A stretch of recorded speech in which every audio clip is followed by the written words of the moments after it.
Okay, so in this segment we're going to do a packer trim brisket. It's called packer trim because it comes in an entire cryovac. It's this hard plastic protection, and you can see that it's just a massive piece of meat. This one and its sister or brother here, they're about 15 pounds each. I'll go through, I'll take them out of the pack, I'll rinse them off, and I'll show you how I do minimal trimming. You can over trim them, I think, on a brisket, and I just like to keep it simple. Trim a couple of pieces of where I'll show you the hard fat is, and then we'll season them up. I am going to do a difference. On one of them, I'm going to show you how to inject the way we do in the competition circuit. One of the reasons for injection is in the competition world, the judges are going to get 1 or 2 bites. So it's not like you're going to eat 5 or 6 slices of brisket like you would at home. You're going to get a box with a slice in there, you're going to taste that, so you want that 1 or 2 bites to be just wow, to overwhelm them with just really intense flavor. That's why we're going to do the injection. And in the presentation today, I'm going to show you, you can taste the injected and the non-injected and get a feel for, do you like one or over the other.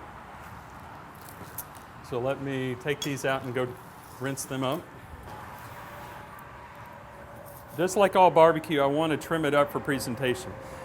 This hard outside that just doesn't have a clean color, I'm just going to square that off. Again, take a good sharp knife. I want to take the minimal amount off. But you can see the difference. That's one reason I want to take that off. The other, you have this eyepiece here, is solid fat. It's not going to help a lot, so using a sharp knife, I cut down.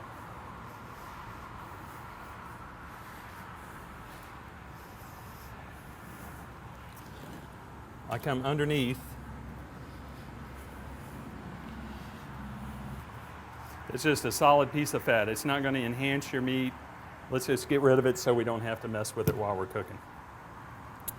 On the meat side, I'm going to do minimal trimming.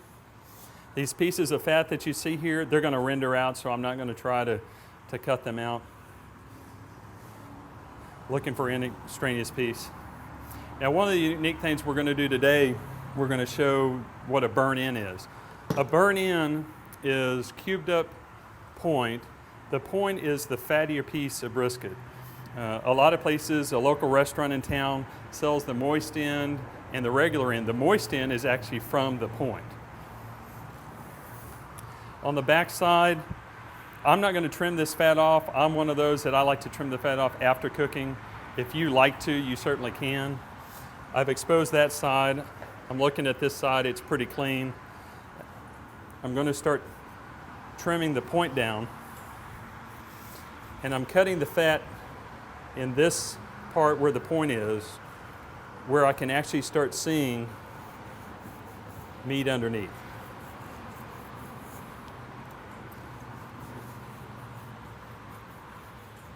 And now you're starting to see that exposed point. Now, on this one, so that I'll know which one it is, and this is a technique you can use as a consumer, always cut your meat cross grain. It's just a standard in beef. You want it for tenderness reasons. You can see the lines of the grain. Now, when it's cooked and covered with rub, maybe you won't remember where it is. A technique is take the corner off. So now I've got a straight line. The straight line's not naturally occurring in the brisket. When it's cooked, you'll see this. Now what I'm going to do is I'm going to take my cuts in that same line. So now I'm going to remember what to do. I'm going to prepare the point so that when this is done, I'm going to separate the point. Where this fat line is, I'm going to cut it, and I'm going to put this back on the smoker for another couple of hours, and that's going to create burn-ins. Just give it a liberal coating. I do not season the point. It's going to get a heavy dose of rub and smoke, so I'm not going to add Worcestershire to that. I am going to heavily coat the brisket with rub. All sides again.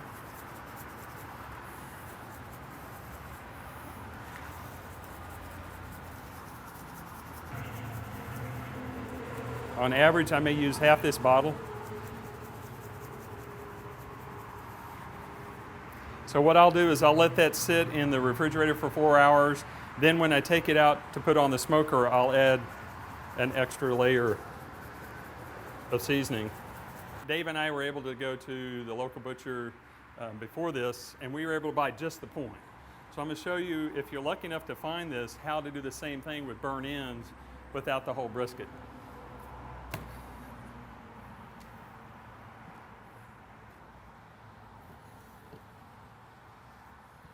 Again, I'm just cutting the fat that I see because I want to put seasoning.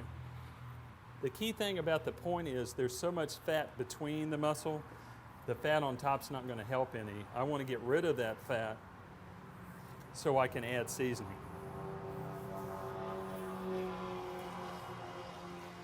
Here's an example. See that kind of brownish color? I'm going to trim that and get raw meat, fresh meat. I'll do the same thing. This one I'm going to show you how to inject because of practical experience.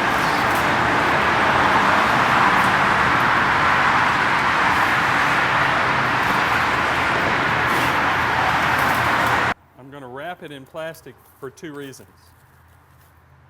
First and foremost is as I inject, it will come squirting out the sides. So I don't want to cover me.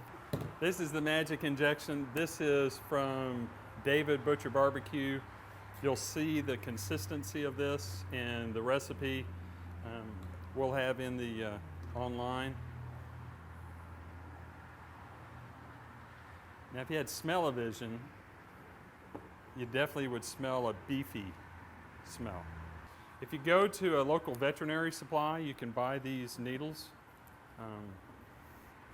You want to find a small needle. You don't necessarily have to go to the grocery store and buy the fancy ones. This is like $2 at a vet animal supply place. Starting to feel like an experience. So I come in at a 45-degree angle, and you can see how it shoots out.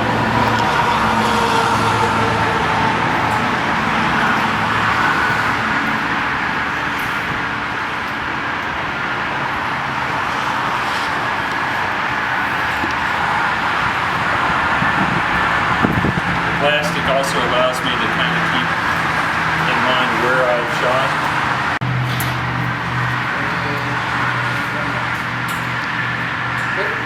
And then, unlike using the Worcestershire or the Pig Country marinade, I'm not going to use that on this because of the injection is going to allow it to stay. I'm going to do the same thing. I'm going to season the sides.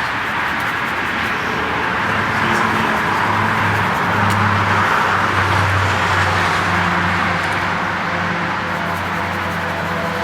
ends. Very heavy coat. The point I did not inject. I want it to have a beefy taste, but I don't want to over-inject it because of the fat. So I just season it. Again, you can see I didn't inject.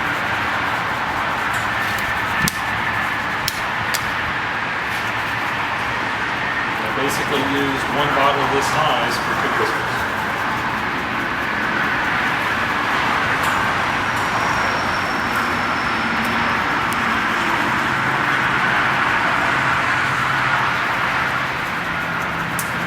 That sit for about 4 hours, and then I'll put it on the smoker. Do the same thing on this one? Sure. Again, fat side down. I'm going to fold the point over a little bit just to make it fit.